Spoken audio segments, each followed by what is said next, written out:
Hello and welcome to this iMeshh tutorial video, and today I'm going to talk you through my startup file.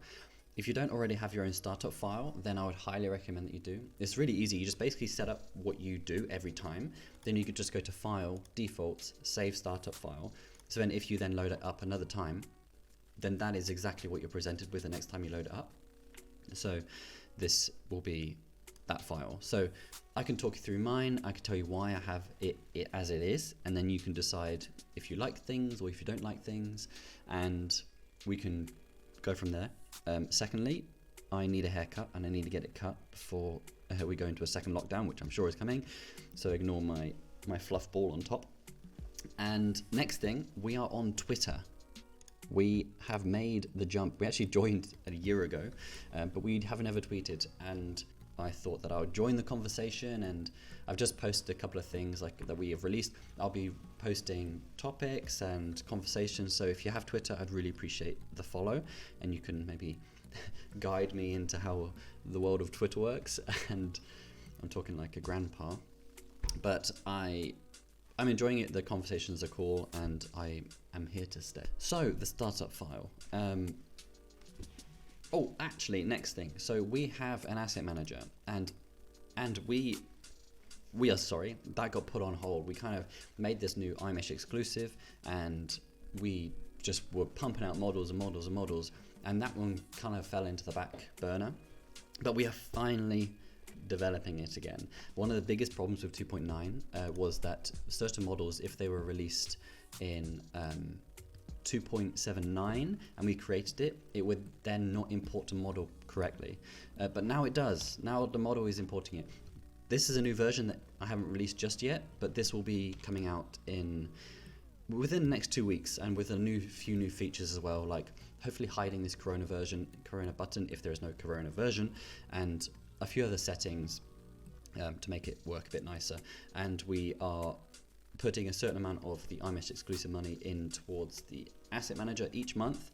So hopefully there will be a cycle of updates. So if there are particular features which you really want, then give it to us. I'll put it into, we have a Trello page of all the updates that we want to do, and we will do that. I think at some point, once we have the asset manager kind of set in stone and it's kind of released, I'll probably make the Trello page public, or kind of like updates, so other people can see what we want to do and stuff like that. Because with almost 800 products now, people need a working asset manager to deal with all the assets. So we are now doing that.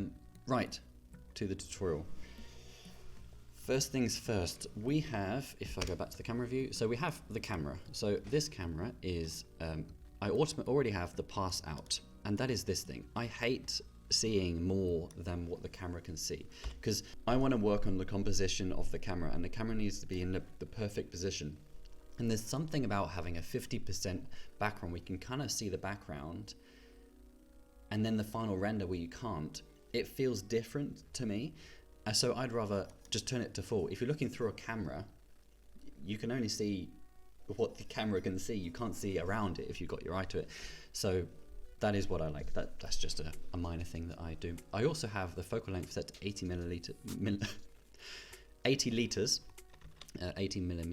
and that is because I like, when I make products, I quite like them to feel a little bit orthographic.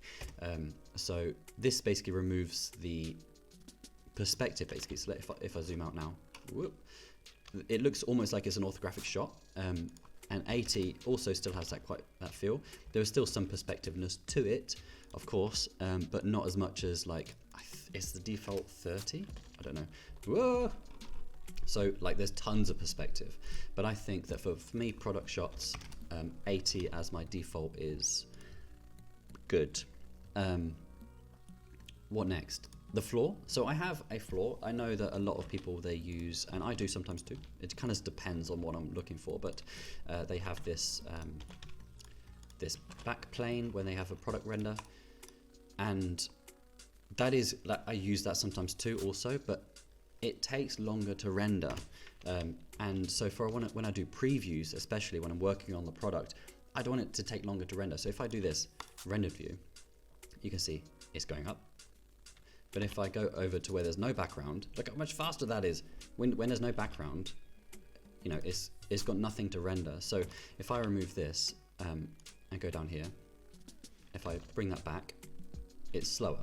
So I just have a white plane, and then that is with a mask. It's just like a round mask, and that is telling it that in the center it will be white, and in the not center it will be transparent.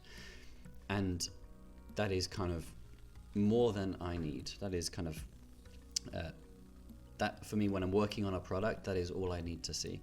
And I also have a HDRI, and this is by a guy called Jorgen, and this is just his free 1K version, because I just want to light the scene, and you don't need an 8K 16K render for lighting, because each pixel still contains its HDRI values. It's like its brackets, so its exposure ranges. Each pixel still carries that, so the light values are still accurate. The only reason to have an 8K 16K texture is if you want to see the HDRI in the reflections or in the background, but I don't. This is just product lighting. If I have to do something with glass or with reflections, then I will use his higher version, which also doesn't have the watermark, which I don't really care about because I'm just lighting it right now. So that is that. I also have this set up like this, and if I don't want to see the HDRI, which I normally just press this, and then I can see it white. And I actually, when I go to the final render, I usually turn on transparent anyway, and then I add the white background to the in Photoshop, for example, or it kind of gives me a bit more play later on. But just for like previewing to see how it would kind of look in the final render, I just added a quick white background. I don't like to go too much higher than like 10, because at the edges there'll start to be some clipping where it's just trying to create a values which are too much contrast, or well, technical words. So that is the basic startup. I think actually my basic startup doesn't have the default cube, if that's correct. Let me just. Whoa! I've got them all loaded up. So I've done that a few times. Yeah, I don't. I'm really sorry. I got rid of the default cube ages ago, and I never deal with it. And I know that we put it into the ether a long time ago, and it's been lonely there ever since. So I am deeply sorry. So the next thing is my render settings, and dun dun dun, I'm using a CPU. My CPU is actually faster than my GPU. I have a 3970X, which is a 32-core CPU, and my graphics card is a GTX 1080. So there's a bit of a gap of age between the two, and my GPU I think is also starting to get a bit old. I think it's like 4 or 5 years now. So my CPU is actually much faster, so I have that set to CPU. I also have adaptive turned on, and my render is set to open image denoise. I like that one is fast, and for product shots also, I don't like to have my render passes set too high, because normally it just doesn't matter. There's not complex lighting going on, it's usually renders fast anyway. And then the open image denoise I think preserves detail better than the Optic X, which is by NVIDIA, I think. Yes. There's also viewport denoise, which I don't turn on because it renders so fast anyway if there's a product that, like just for basic products and basic lighting. Do I have a chair? Oh no, I haven't seen this one in a while. So it usually renders pretty quick, so if I just go in, there we go. So there's the product. So I don't really need anything. I don't need the image viewport denoising. If you don't know what that does, it basically denoises straight away. So there's no, you kind of see it, but it kind of, I feel like I can't see the product longer if I have that turned on than if I have it turned off. Anyway, so that is that. What else do I have? Light paths. I have these. I can change them if I need to. If there's some plant, for example, or pampas that are released, which has a lot of overlapping transparencies, then you want to increase this, but that is also fine for me. I have reflective and refractive caustics turned on by default. That can slow the render down a bit, but often I'm doing products with glass and I want to see some kind of caustics. breathe through this. This is my pixel filter. The lower you go, the more sharp the image is, but then there is some anti-aliasing problems, so I don't like to go lower than that. Transparency we mentioned before, and this is a plugin, an add-on, which I'll show you in a bit, called Auto Tile Size, and that basically just makes the tile size for you automatically. So if you change to GPU, it changes the settings, so you don't need to. So if I press F12 now, it automatically sets the tile size to 32 and it renders. So perfect. What else do I have here? What else? Color management, I have this set to medium contrast. I will probably increase this for final renders or leave it like this if I'm just going to do it in post anyway, because I don't like to, as I mentioned before, I don't always like to go too high with contrast and then remove the contrast later. I'd rather have it default and increase it if I need to. And that is probably fine for this setting. Oh, Eevee, which I also don't use too much. I usually do the product renders in cycles, and then I just do a few tests in Eevee just to make sure it looks fine, which it always does. Eevee's amazing. So I just have these turned on, screen space refractions, this on, this off, and just high bit depth, and that is kind of it for Eevee. Let me just go back to cycles. Right, so the scene settings, output properties, there we go. So 1920 by 1920 because I like my images to be square. Even my ArcViz renders, I usually, if I'm going to do the final render, I do it square anyway, then I can crop it later if I need to. And that is probably it. Oh, I've got it set to JPEG, which is a big no-no for any other case, especially anything that you do, any post-production. You want to set this to TIFF. But I always do my product renders. I only need it for web. If you go to iMeshh, the product store, all the products are JPEGs, and because I need the website to load fast, so they need to be JPEG because it's the lowest format, or actually WebP. Yeah, but anyway, so I just render it in JPEG, and if I need to do any post-production, it's usually fine. If I need to push it further, then I need to render it in a TIFF, but that is good. What else do we have here? Oh, so the layers. I already have set up, also, if we go to Compositor, denoise, and that is just this denoise tab, and what that does, you link these like this, and then it will denoise the image when it's finished. I don't like to have it denoising during the render because that is destructive, and once it's denoised you can't go back, whereas with this you can render the image and adjust the denoise level later, which is a much better way of working.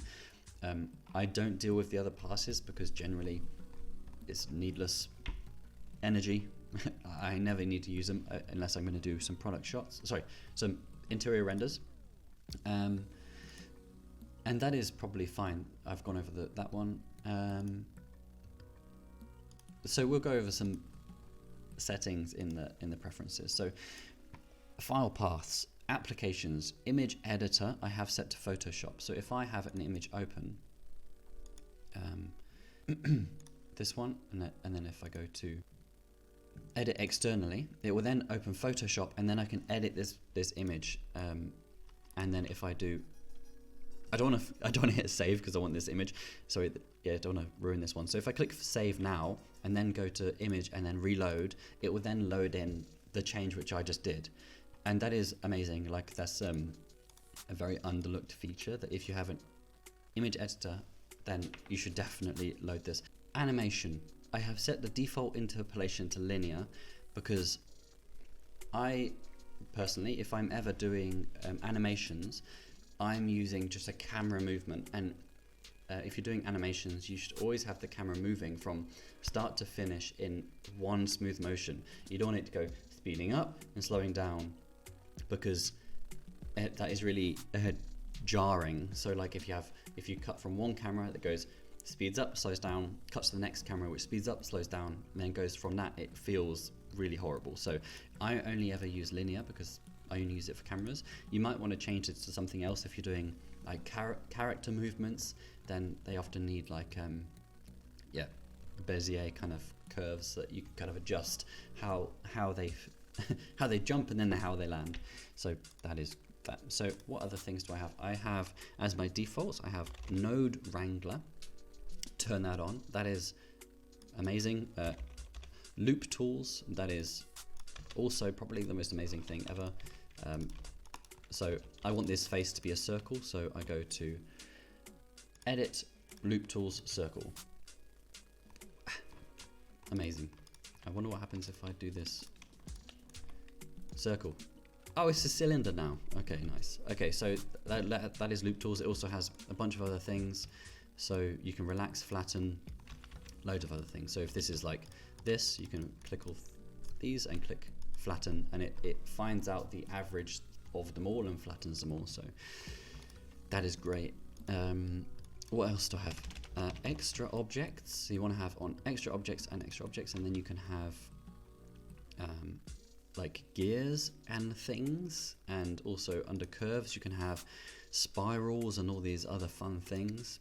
And also, extra objects I think has also this one, which I use all the time, single vert, which is amazing if you just want one vert, because then you can press 1 and then you can start modeling. That is great if you want to do some kind of, especially like retopology as well. It's really good.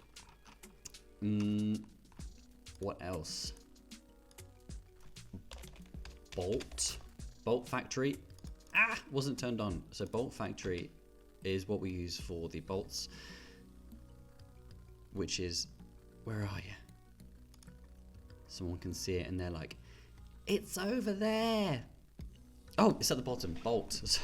So Bolt is another amazing plugin. So you can just choose what the head is, Phillips, whatever, and you can choose the dome thing, and that is kind of what you use for screws all the time.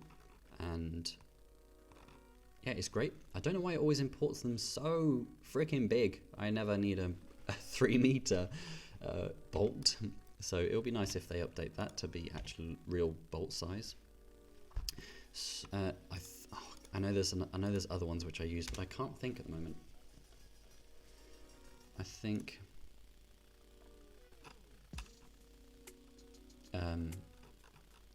let me go through.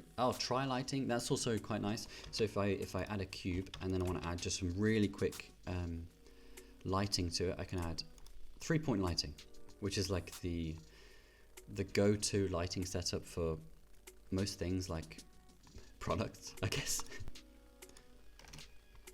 Yeah. Anyway, that is a great plugin. Let's go down the plugin lane again. So Loop Tools. iMeshh Asset Manager, of course, which don't download right now. Download it in 2 weeks. Or if you want to...